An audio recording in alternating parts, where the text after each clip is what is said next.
আচ্ছা, বাস্তু শিক্ষা কেন জরুরি? আমরা তো ইঞ্জিনিয়ার দিয়ে ঘরের ডিজাইন করাই। এটা খুব ভালো কথা। এটা অনেকের কোশ্চেন যে আমি তো ইঞ্জিনিয়ার দিয়ে এটা করেছি, তো কেন আমি এটা করব? নিশ্চয়ই বলে দিই, ইঞ্জিনিয়ার দেয়াল তৈরি করে, এটা মাথায় রাখবেন। ইঞ্জিনিয়ার দেয়াল তৈরি করে, কিন্তু বাস্তু দেয় প্রাণ। কিন্তু বাস্তু দেয় প্রাণ।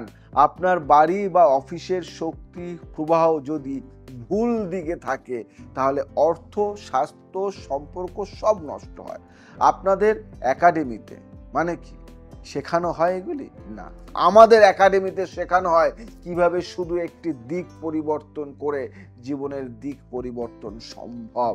একটা ইঞ্জিনিয়ার নিশ্চয়ই সে পড়াশুনো করে সে তার বিল্ডিংয়ের সমস্ত কিছু ম্যাপ, সমস্ত কিছু ঠিকঠাক করে আপনাকে একটা বিল্ডিং তৈরি করে দেবে এবং প্ল্যান তৈরি করে দেবে।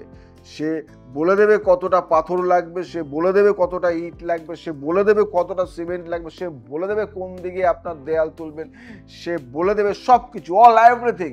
কিন্তু আমরা বলে দেব যে কোন দিকটা ফাঁকা রাখলে আপনার ঘরে অর্থ আসবে, কোন দিকটা আটকে রাখলে আপনার ঘরে অশুভ শক্তিটা ঢুকবে না, কোন দিকটা খোলা রাখলে আপনার ঘরের ভাগ্যটা ফুলে ফেপে উঠবে, কোন দিক খোলা রাখলে আপনার ঘরে অশান্তি আসবে না, কোন দিকটা বন্ধ রাখলে, কি কালার করলে, কোন পিলারটা কোন দিকে করলে, আপনার মাথার উপরে পিলিয়ার আছে কিনা, আপনার মাথার উপরে বিম আছে কিনা, আপনার মাথার উপরে সিলিং ফ্যানটা কোথায় রেখেছেন, এসিটা কোন দিকে রয়েছে, আপনার আলমারিটা কোন দিকে রয়েছে, আপনার বাড়িতে যে রংগুলি করেছেন সৌন্দর্যের জন্য সেই রংটা পূর্ব দিকে কোন রং, পশ্চিম দিকে কোন রং, উত্তর দিকে কোন রং, দক্ষিণ দিকে কোন রং, এগুলি কে বলবে? ইঞ্জিনিয়ার বলে দেবে? বলবে না, ওদের কাজ নয় ওটা, ওটা একজন বাস্তুবিদের কাজ।